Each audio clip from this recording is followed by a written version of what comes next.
What's going on, Gatline people? Just want to take a different look at things today from a different perspective. Because usually we load these big old 175 grain bullets for our 10 twist 308s. But you know, I want to take a step in the opposite direction here. Because the Bergara 308 seems to kind of like these 175s, really loves 168s. I'd like to try some 155 grain ELDs just to see how they do, to reach out a little farther and touch some of that jerky. So let's see what we got going on. All right, so the Hornady manual said no more than 45 grains for a 155 grain bullet. Now 45 grains of Varget over a 168 is pretty much a good to go load through just about anything you put it through. So we're gonna go ahead and ignore what those nerds said and go with the Hodgson max of 47. So I've got my ladder test here and let's see how these do. I have got them loaded to a 2.800. Now that's going to be about 0.08 inches of jump in this rifle. So we'll see how those group. I wanted to get full engagement of the bearing surface here in the neck, so hopefully these will be that crap. Okay, anyways, random UPS guy. Let's see where this thing's shooting. Got the chronograph lined up here.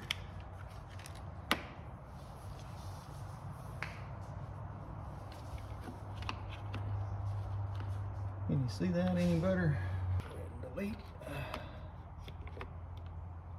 Data from the other day. Done. All right, now.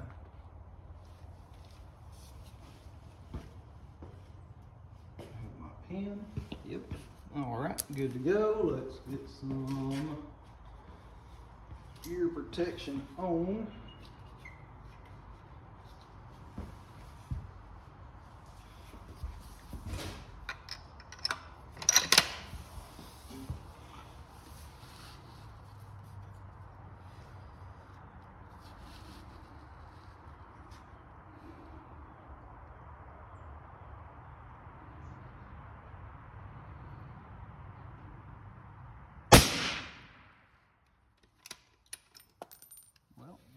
Dead on with the 175 grain Match King Zero, at least with cold bore, at a 2674. Okay.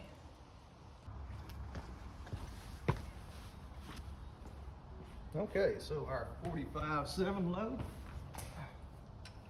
Sorry, bud.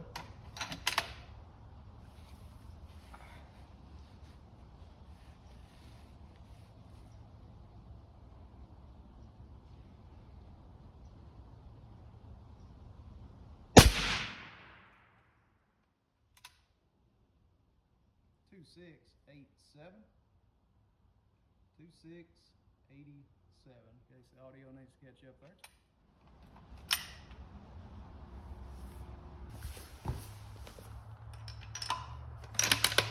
$45.9.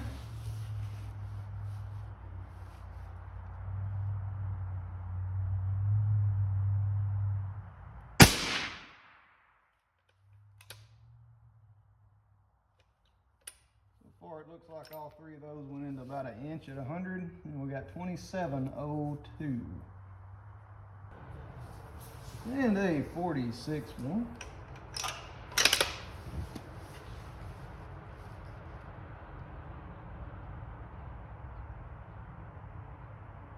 Probably gonna have to bring out our Redneck Mirage mitigator here in a second.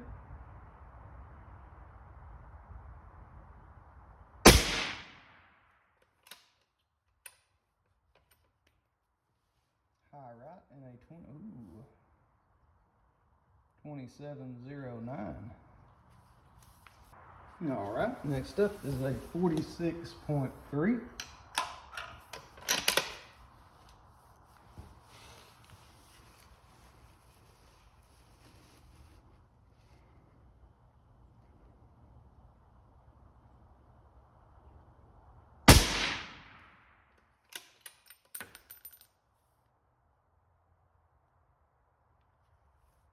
$27.40. All right, 46.5 grains.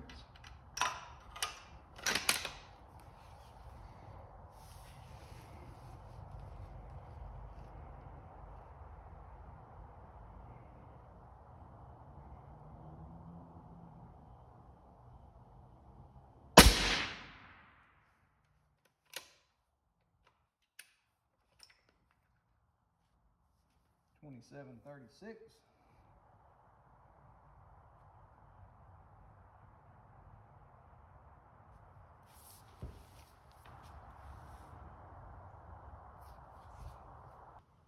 All right, and I'm starting to get a little bit of compression, a little crunching at 46.7.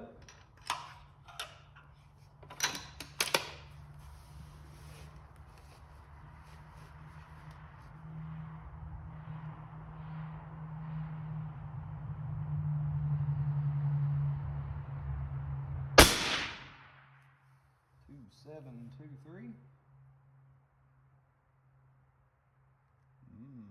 Flat spot found.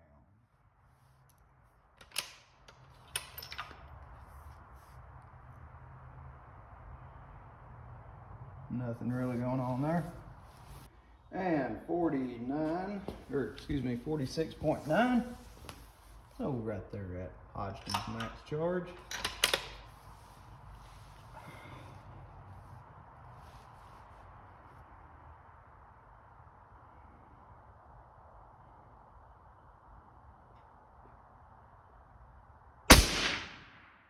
Getting a little suppressor mirage. Oh yeah.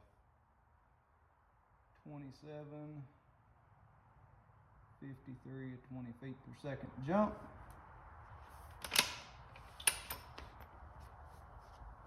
$46.5, yeah. Looks about where it's at for right now. Nothing really going on with the brass here.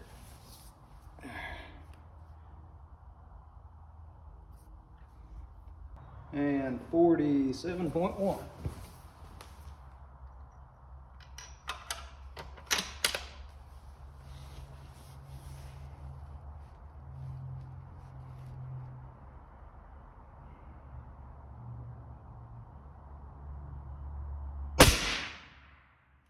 $27.54. Oh yeah.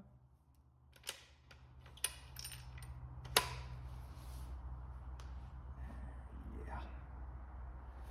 27.54. 27.53. Nice. Oh yeah, look at that. Brought you in close to hear this. Listen. See if you can hear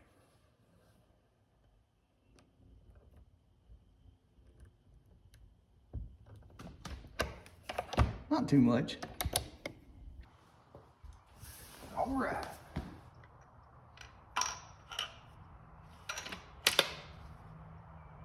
Let's see if that does 27.50 something.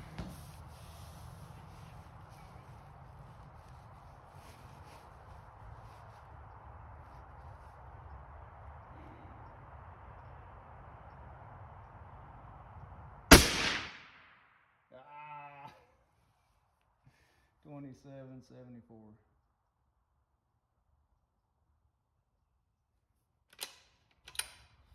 Just couldn't give it to me, huh? Well, right there looks good. It looks real nice. So I think we'll go right smack dab in the middle of that group at 46.5 and load up some at 47 and see where that gets us. All right, 3 at 46.5. Let's see what we do.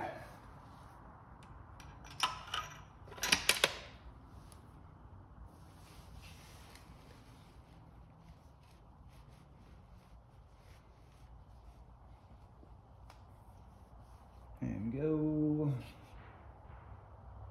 Let's see here, they look like they're hitting just right of the 175 grain Match King 0 and either just on or a little low. Got some heat. It's showing up a lot better in this kind of cooler air.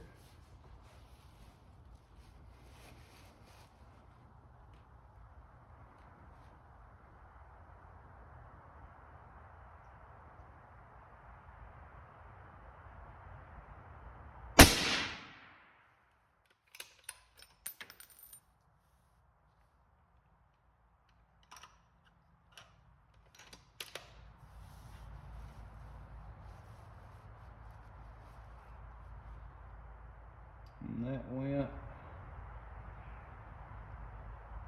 oh, yeah, went about a mil low.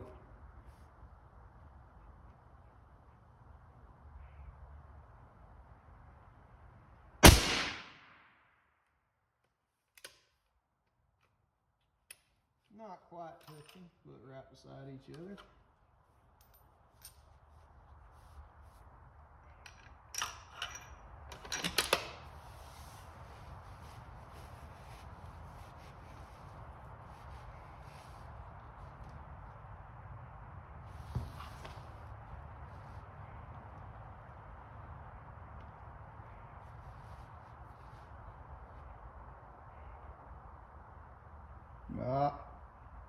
Getting that waviness going on.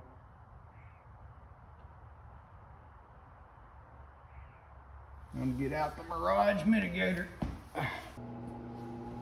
Just a little flow of air there to get that heat wave moving off the scope.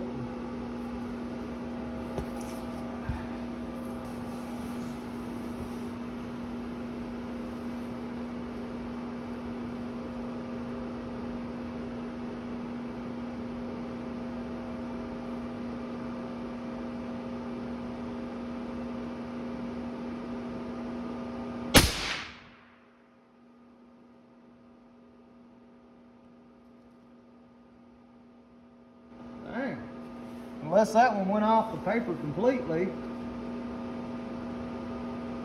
Yeah. It probably went through that other hole.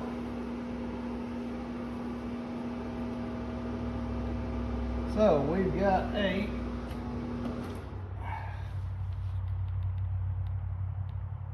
let's see, average 2740 out of a 20-inch barrel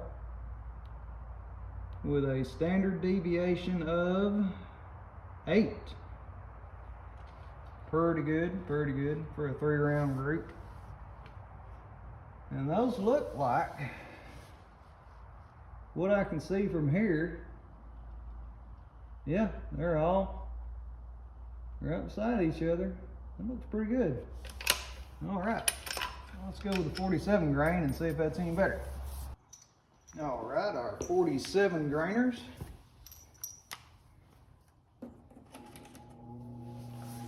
That chronograph just looks like it's bent over one side.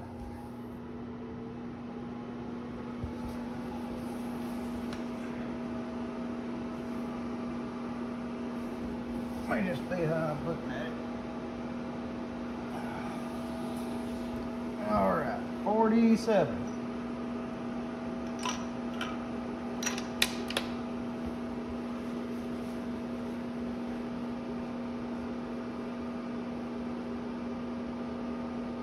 Going low right dot with these.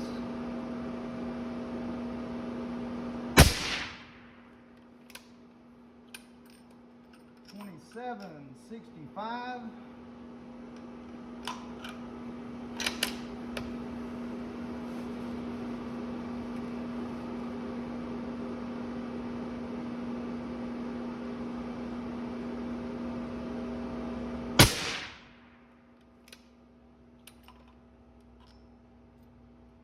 $27.52.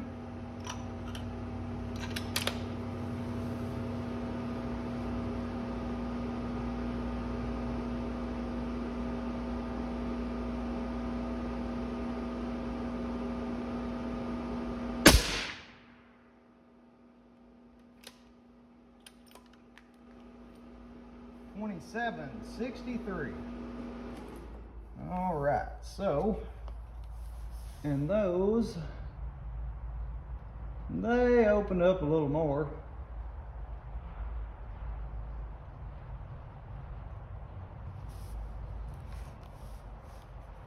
Average of 2760 with an SD of 7.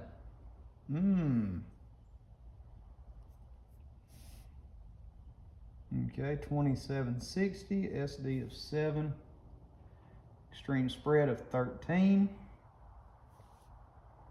So yeah.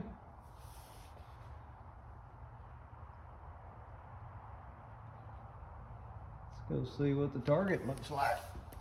All right, before we do that, I've got a few loaded up at 2/10 off the lands.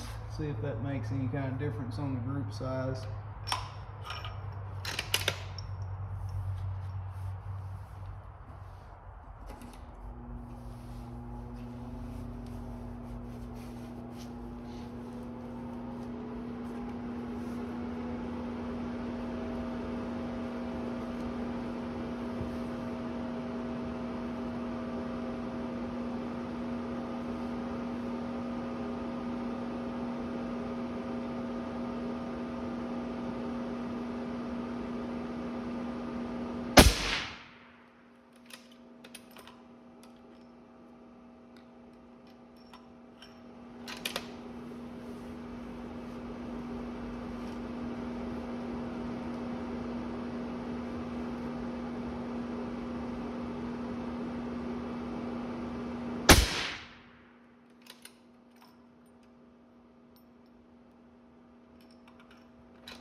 Pretty good, pretty good.